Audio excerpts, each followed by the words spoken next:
This is not only a study guide, it is much more.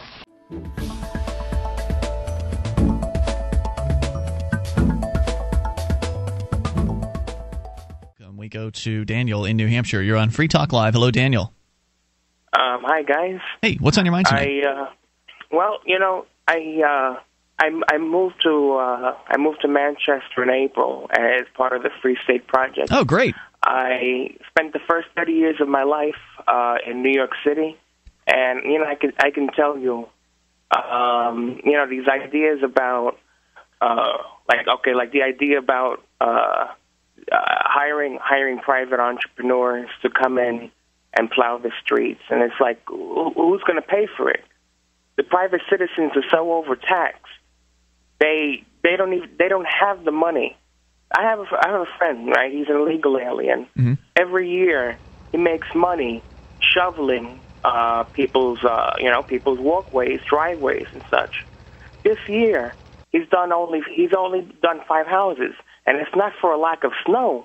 It's for a lack of people who are able to pay him. Mm. He said this is his worst winter ever.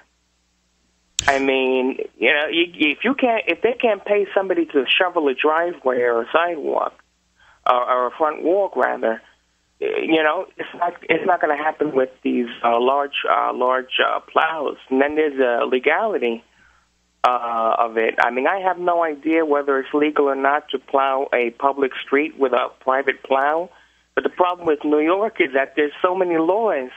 You don't know whether you've broken them. Sometimes you don't know whether you've broken them until you've actually done it. I remember we read a story out of New York about a guy getting arrested or a ticket or something like that for sitting on, I guess, a milk container. He was just sitting on one of those milk crates out in front of his house, and apparently it's illegal to sit on a milk crate or some ludicrous nonsense like that. You're right. There are so many laws in New York. Obviously, a change that would involve bringing privateers into the business of snowplowing would have to involve some sort of governmental change. I mean, they would have to roll back the institution of the union of government employees. And clearly, once the union was out of it, then you would, theoretically, the taxpayers of New York and therefore the renters of New York would see a reduction in the cost of their rent and their taxes. Well, that's if they lowered taxes as a result. I mean, that seems unlikely. It seems likely that the government would still keep all the money they're getting from you. It's just they'd pay less for the snowplowing. Let me tell you something. The union will never break. Yes. This is a union city. Mm-hmm. I've worked for Democratic politicians. I've worked on Democratic campaigns when I was living and working in New York City. The unions have the Democrats wrapped around their fingers. The union's never going to break. You might as well be asking for reform in Cuba.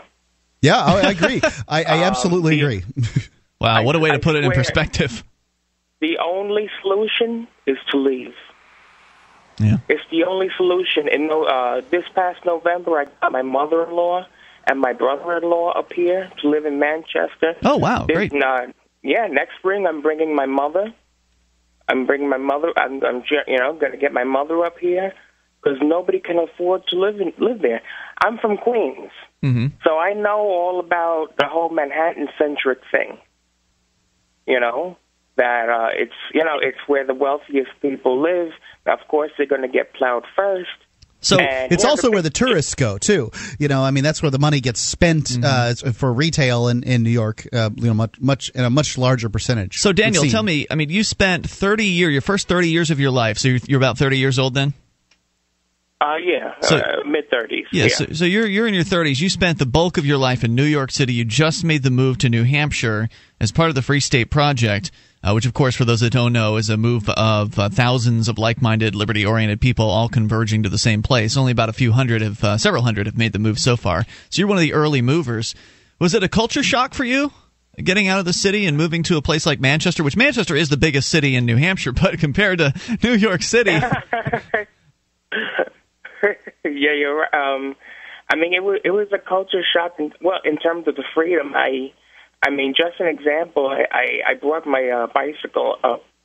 I purchased it in Bronx and had it driven up to Manchester, and I took it for a ride. I went on the sidewalk, and the Manch PD, I noticed him out of the corner of my eye, and I got nervous because in New York City, it's illegal to ride your bike on the sidewalk, and you can get a $110 ticket. So I was very nervous, and I said, "Listen, I'm new to New York. I'm new to Manchester. I'm not sure. Is it legal for me to be to ride my bike on the sidewalk?" And I swear to God, this is what they told me. Technically, no, but we don't care. Interesting. Wow. I mean, it's not legal here in downtown. Yeah. In downtown Keene, it's not legal either, and I do know they have given out tickets for that here.